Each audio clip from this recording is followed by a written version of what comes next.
ঢাকা বিশ্ববিদ্যালয় কেন্দ্রীয় ছাত্র সংসদ নির্বাচনে ভূমিধস বিজয়ের পর শিক্ষার্থীদের নজর কাড়তে ইতিবাচক কর্মসূচি হাতে নিয়েছেন ইসলামী ছাত্র শিবির সমর্থিত ঐক্যবদ্ধ শিক্ষার্থী জোটের নেতারা। তাদের কার্যক্রমে নতুন প্রাণ ফিরে এসেছে ঢাকা বিশ্ববিদ্যালয় ক্যাম্পাসে। গত ৯ সেপ্টেম্বরের নির্বাচনে ভিপি, জিএস ও এজিএস সহ মোট ২৮টি পদের মধ্যে ২৩টিতেই জয় পায় ঐক্যবদ্ধ শিক্ষার্থী জোট। ফলাফল ঘোষণার পরদিনই নবনির্বাচিত নেতারা রায়ের বাজারে শহীদ বুদ্ধিজীবী স্মৃতিসৌধে দোয়া মোনাজাতের মধ্য দিয়ে তাদের আনুষ্ঠানিক কর্মসূচি শুরু করেন। এরপর ঢাবি প্রতিষ্ঠার অন্যতম অগ্রপথিক নবাব সলিমুল্লাহর কবর জিয়ারতও করেন তারা।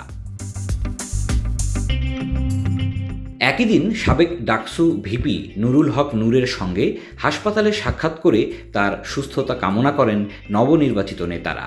পরে ভিপি সাদিক কায়েম ও জিএস এস এম ফরহাদের নেতৃত্বে প্রতিনিধি দল নাগরিক ঐক্যের সভাপতি ও সাবেক ডাকসু ভিপি মাহমুদুর রহমান মান্নার সঙ্গে সৌজন্য সাক্ষাৎ করেন।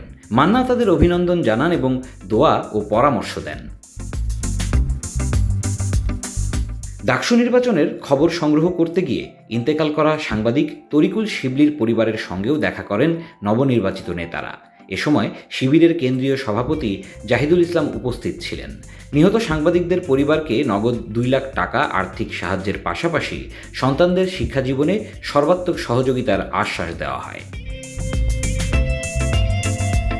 ক্যাম্পাসের যে কোনো সংকটেও পাশে দাঁড়াচ্ছেন ডাকসু নেতারা। মুহসিন হলের আহত শিক্ষার্থী সাখাওয়াত সরকারকে হাসপাতালে দেখতে যান তারা। অমর একুশে হলের শিক্ষার্থী নাফিস খন্দকারের মৃত্যুর পর তার জানাজায়ও অংশ নেন। একই দিন প্রক্টোরিয়াল বডির সঙ্গে মতবিনিময় সভায় ক্যাম্পাসের নিরাপত্তা, যানবাহন নিয়ন্ত্রণ, শব্দ দূষণ ও বহিরাগত সমস্যা সমাধানে আলোচনা হয়।